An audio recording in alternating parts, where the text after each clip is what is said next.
Ano to, umungol na? Oh? Ah! Bicycle Disney's Moana playing card. So, buksan natin to. Front of the box, meron siyang foil and meron rin siyang embossing doon sa artwork niya.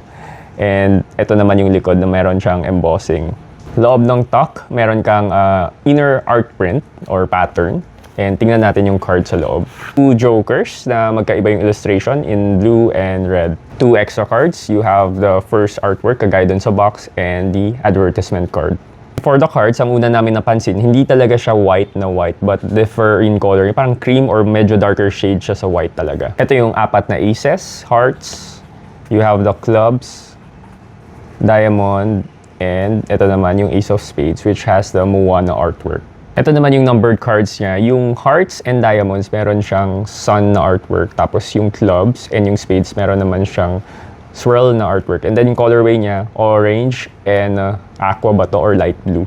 Back design, it's a two-way back. And same siya doon sa artwork doon sa box. And of course, court card, syempre, features the characters of the Moana na movie, di ba? Ayan siya. And you have the chicken there. Yun lang.